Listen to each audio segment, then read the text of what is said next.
Hello friends, నా పేరు Vamsikrishna, chess coach. మీరు చూస్తున్నారు ఏవికే చెస్ తెలుగు యూట్యూబ్ ఛానల్.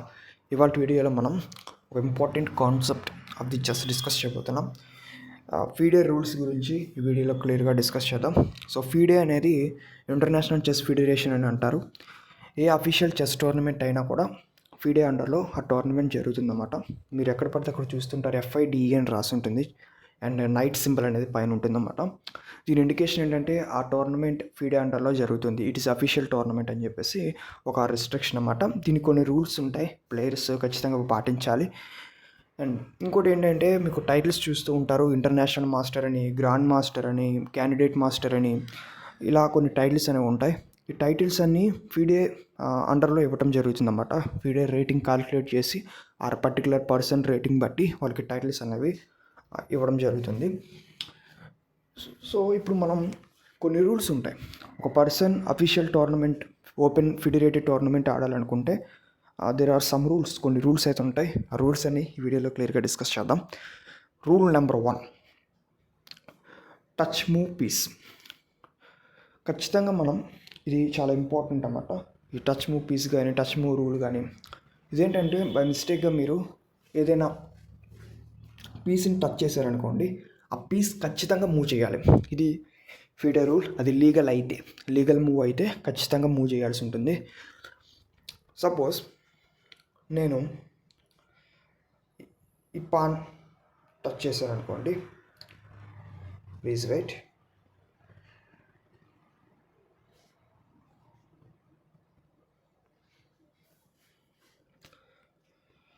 నేను పాన్ టచ్ చేస్తే ఇది లీగల్ మూవ్. ఈ పాన్ ఇక్కడికి వెళ్ళగలదు, ఇక్కడికి వెళ్ళగలదు. ఈ 2 మూవ్స్లో ఏదో ఒక మూవ్ అయితే ఆడాలి, ఖచ్చితంగా ఆడాలి. పాన్ నేను ముట్టేసాను కాబట్టి, ఆన్ ద బోర్డ్ ముట్టాను కాబట్టి ఖచ్చితంగా ఆడాలి.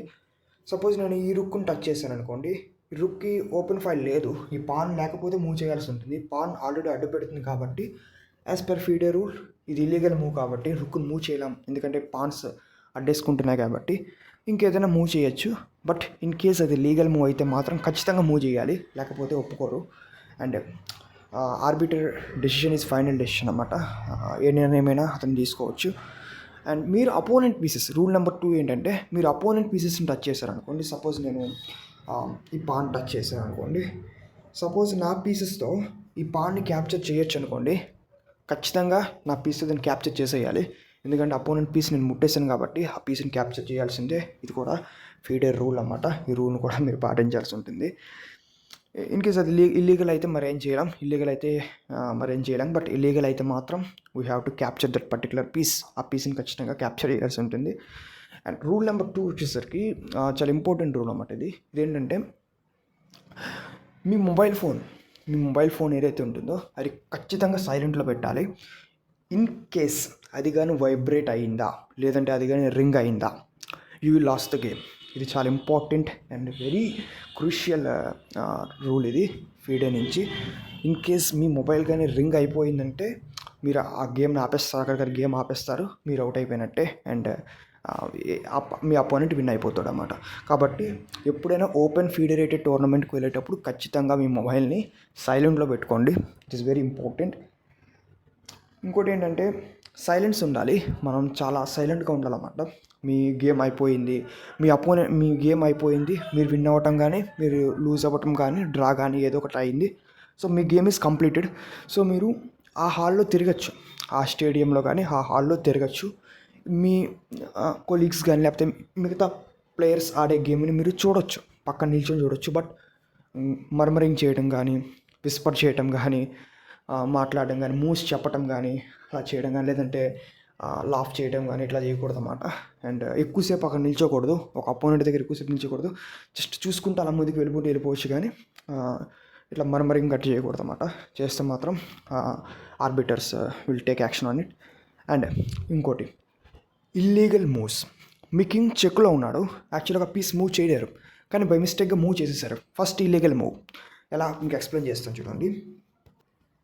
మీకు స్క్రీన్ పైన కనబడుతుంది, మన అపోనెంట్ రుక్ ఏదైతే ఉందో, అపోనెంట్ రుక్ మన కింగ్ పైన అటాక్ చేస్తున్నది అన్నమాట. ఇది మన king and opponent rook is attacking on the bishop and king ఇద్దరి పైన అటాక్ చేస్తున్నది. ఇప్పుడు మనం ఏం చేయాలంటే కింగ్ని ఇలా పక్కకు జరపడం కానీ ఏదో ఒకటి చేయాలి. ఎందుకంటే మన బిషప్ కోర్స్ మన బిషప్ పోదు, ఎందుకంటే మళ్ళీ తిరిగి కింగ్ కానీ క్వీన్ కానీ క్యాప్చర్ చేస్తుంది, లేదంటే నైట్ కానీ క్యాప్చర్ చేసేస్తుంది రుక్ని. కాకపోతే ఈ బిషప్ని మీరు మూవ్ చేయలేరు, ఎందుకంటే ఇన్ కేస్ మీ బిషప్ను కానీ ఇలా మూవ్ చేయాలని ట్రై చేస్తే ఇట్స్ ఓపెన్ చెక్. కింగ్ పైన డైరెక్ట్గా అటాక్ అనేది జనరేట్ అవుతుంది, మీరు చూడొచ్చు ఓపెన్ చెక్ అవుతున్నారు. కాబట్టి ఈ బిషప్ని మీరు మూవ్ చేయలేరు. బిషప్ ఇన్యాక్టివ్లోకి వెళ్ళిపోయినట్టే, ఎందుకంటే ఆల్రెడీ మీ కింగ్ పైన ఆ రుక్ అటాక్ చేస్తుంది. కాబట్టి బిషప్ని మూవ్ చేయలేరు.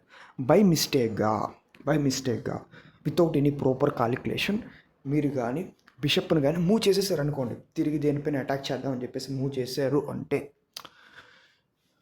It may leads to the illegal move. ఎందుకంటే మీ కింగ్ ఈజ్ ఇన్ డేంజర్. ఇప్పుడు గేమ్లో ఎవరు ఇంపార్టెంట్? King important. కింగే ఇంపార్టెంట్ అయినప్పుడు కింగ్ని కాపాడకుండా మిగతా పీసెస్ని కాపాడుకుంటామా? నో. మన టార్గెట్ ఏంటి? King is the most crucial. ఎందుకంటే కింగ్ని బందీ చేయటమే జస్ట్ ఒక మెయిన్ కాన్సెప్ట్. అలాంటిది కింగ్ని ఓపెన్ చేసేస్తామా? చేయం కదా. కాబట్టి కింగ్ని కాపాడుకోవాలా. సో కింగ్ని కాపాడుకోవాలా అనుకుంటే ఇప్పుడు మనకి ఏం చేయాలి? కాబట్టి ఈ బిషప్ని మూవ్ చేయలేరు. ఇలా కానీ మీరు ఒక ఇల్లీగల్ మూవ్ ఆడితే, బిషప్ని తీసేయటం ఇట్లా ఇల్లీగల్ మూవ్ ఆడితే మీ అపోనెంట్కి 2 minutes తన చెస్ క్లాక్లో యాడ్ చేస్తారు ఆర్బిటర్స్. అంటే క్లాసికల్ గేమ్ ఫార్మాట్లో చెప్తున్నా. క్లాసికల్ గేమ్ ఫార్మాట్ అంటే సింపుల్గా ఒక 60 minutes టైం ఇలా ఉంటాయండి. 1 hour, 2 hours game, 3 hours game ఇలా ఉంటాయి. 4 hours గేమ్ కూడా ఉంటుంది. ఇలాంటి లాంగ్ క్లాసికల్ గేమ్ ఫార్మాట్స్లో మీరు కానీ ఒక ఇల్లీగల్ మూవ్ ఆడేసుకుంటే మీ అపోనెంట్కి 2 minutes వస్తుంది. అలాగే మీ అపోనెంట్ కానీ ఇల్లీగల్ మూవ్ ఆడితే మీకు కూడా 2 minutes వస్తుంది. అండ్ ఇంకోటి గుర్తుపెట్టుకోవాలి, if you play the second illegal move, ఇదైపోయింది, బిషప్ని ఇల్లీగల్ మూవ్ ఆడేశారు, మీ అపోనెంట్కి 2 minutes వచ్చింది. మళ్ళీ ఇంకొక ఏదో ఇల్లీగల్ మూవ్ ఆడారు. కింగ్ చెక్లో ఉన్నప్పటికీ కూడా కింగ్ చెక్లో ఉన్నాడు, చెక్లో కింగ్ని జరపకుండా మీరు ఇంకేదో పీస్ మూవ్ చేసేసారు. Then you will lose the game. మీరు ఖచ్చితంగా గేమ్ని కోల్పోతారు అండ్ మీ అపోనెంట్ విన్ అయిపోయినట్టే. ఒక క్లాసికల్ గేమ్లో 2 ఇల్లీగల్ మూవ్స్ కానీ మీరు కానీ ఇంకెవరైనా చేస్తే they will lose the game. ఇది ఖచ్చితంగా గుర్తుపెట్టుకోవాలి. ఇది ఒక ఫీడే రూల్ అన్నమాట. ఇలాంటి రూల్స్ ఉంటాయి. మీ అందరికీ తెలుసు ఫీడే అనేది చాలా స్ట్రిక్ట్గా ఉంటుంది. We have to follow the FIDE rules. And మనం చాలా సైలెంట్గా ఉండాలి. బయట ఇంజిన్ హెల్ప్స్ కానీ, ఇలా స్టాక్ ఫిష్ అనాలిసిస్ కానీ, ఇంజిన్ హెల్ప్స్ కానీ, ఏ హెల్ప్స్ కానీ ఇలాంటి హెల్ప్స్ తీసుకోకూడదు. చెస్ ఆడేటప్పుడు మన మూవ్స్ మనమే కాల్కులేట్ చేసుకోవాలి, మన మూవ్స్ మనమే ఆడాలి. అండ్ పీసెస్ అడ్జస్ట్ చేసేటప్పుడు కూడా మీరు ఒక స్పీడ్గా మూవ్ ఆడారు, కబుక్కుని బై మిస్టేక్గా పక్కన వాటర్ బాటిల్ కానీ మీ చేయి తగిలి బోర్డు పైన పడిపోయి పిక్కలన్నీ కొద్దిగా అటు ఇటు అయ్యాయి. సో మీకు టైం అయిపోతుంది. మీ టర్న్ అది మూవ్ చేసేటప్పుడు బాటిల్ పడిపోయి చెస్ బోర్డు పైన పడిపోయింది అనుకుందాం. పడిపోతే పిక్కలన్నీ కొద్దిగా అటు ఇటు అయిపోయాయి. So you know the position, మీకు పొజిషన్ తెలుసు. But you try to arrange the pieces in the board. మీరు బోర్డు పైన పీసెస్ అరేంజ్ చేయడానికి ట్రై చేస్తారు. ఇంతలో మీకు క్లాక్ టైం అయిపోతుంది. కాబట్టి బై మిస్టేక్గా కానీ నా క్లాక్ టైం అయిపోతుంది, క్లాక్ టైం నొక్కేసి తర్వాత అడ్జస్ట్ చేసుకుందాంలే అని చెప్పేసి మీరు కానీ నొక్కారనుకోండి, వెంటనే అపోనెంట్ క్లాక్ ఆపేస్తాడు. క్లాక్ పాజ్ చేసి ఆర్బిటర్ కాల్ చేసి ఇట్లా అయిందని చెప్తారు. సో అపోనెంట్ విన్ అయిపోతాడు. ఖచ్చితంగా విన్ అయిపోతాడు. ఎందుకంటే నీకున్న పర్టికులర్ టైంలో నీ వల్ల పీసెస్ అనేవి చెల్లాచెదురయ్యాయి. కాబట్టి నీకున్న టైంలోనే నువ్వు పీసెస్ని అడ్జస్ట్ చేయాలి.